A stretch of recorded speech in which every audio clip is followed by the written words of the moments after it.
दोस्तों आज के इस वीडियो में हम बात करेंगे ओबीसी नॉन क्रीमी बनाने के लिए आपको किस प्रकार ये जो शपथ पत्र है आप देखेंगे फॉर्म 11 है इसको कैसे भरना है। क्योंकि जब आप सर्टिफिकेट बनाने जाते हैं तो यहाँ पर जब नीचे आएंगे तो बोला जाता है कि आपके पास ये कुछ डॉक्यूमेंट होनी चाहिए, जिसमें सबसे पहला फॉर्म ही है फॉर्म 11 जो कि आपका शपथ पत्र है।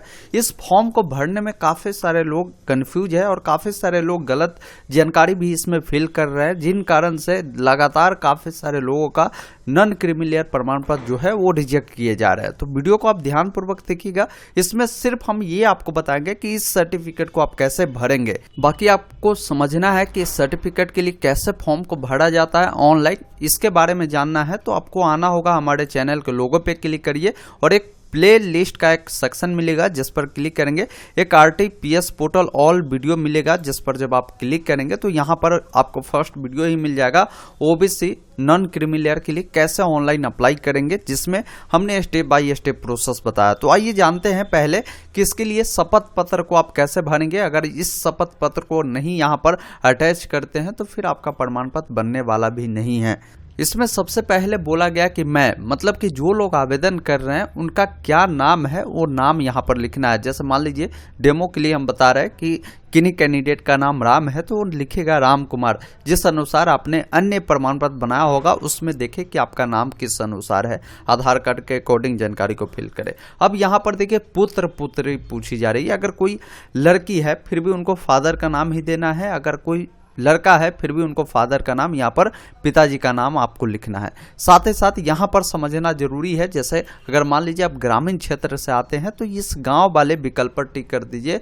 अगर आप शहरी से आते हैं तो इस गांव वाले विकल्प को टिक नहीं करें, शहरी वाले को टिक करें। उसके बाद आपको क्या करना है, यहाँ पर उसकी डिटेल भरनी है। जैसे हम शहर से बिलोंग करते हैं तो शहर पर टिक कर यहाँ पर शहर सीतामढ़ी है तो उसको हमने फिल किया। आप अपने अकॉर्डिंग अपनी जानकारी को फिल करेंगे। बाकी पोस्ट ऑफिस पूछी जाती है तो जो आपकी पोस्ट ऑफिस होगी यहाँ पर इस बॉक्स में आपको लिख देना है। बाकी यहाँ पर थाना पूछी जा रही है तो थाना आप यहाँ पर लिख देंगे। तो इस अनुसार जानकारी फिल करिए। फिर आपसे जो है प्रखंड पूछी जा रही है तो प्रखंड यहाँ पर आपको लिखना है।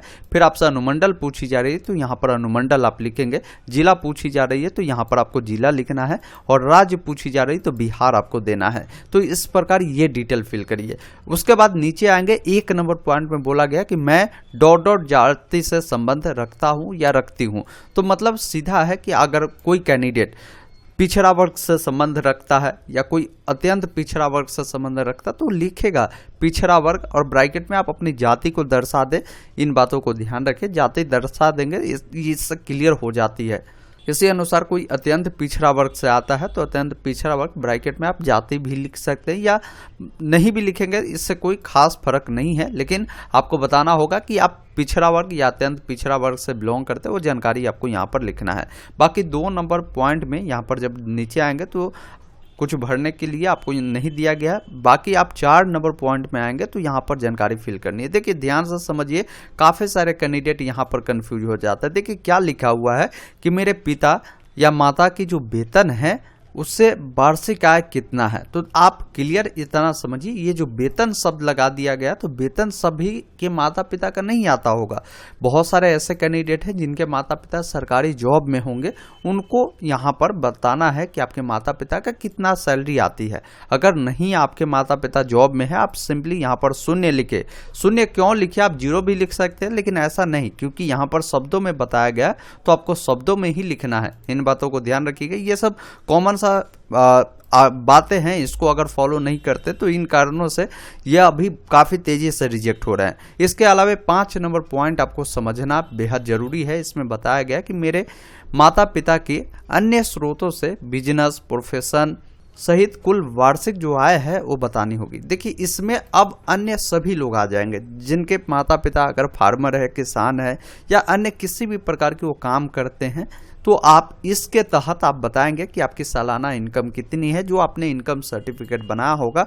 इनकम सर्टिफिकेट पे देखें और शब्दों में यहाँ पर बताना है, जैसे 1,20,000, 1,10,000 जो भी होगा आप यहाँ पर इसी अनुसार शब्दों में यहाँ पर आपको लिख देना है। तो इस अनुसार यहाँ तक आप जानकारी को फिल करें। बाकी नीचे आना है, यहाँ पर क्या करना है कि जो आवेदक है जो फॉर्म को अप्लाई कर रहा है वो अपना यहाँ पर साइन कर देगा। जैसे राम कुमार के नाम से ये बन रहा है तो इस प्रकार लिख लेगा। और नीचे में देखिए यहाँ पर 2 डिटेल है, जैसे आवेदक आवेदिका का हस्ताक्षर तथा नाम भी बताना है। तो नीचे में यहाँ पर क्या करना है, यहाँ पर इस प्रकार लिख लीजिएगा नाम कर और यहाँ पर उनका नाम लिख दीजिएगा। जैसे राम कुमार है तो राम कुमार यहाँ पर आप इस अनुसार लिख दीजिएगा। आपका जो भी नाम होगा नीचे में जरूर लिखिएगा।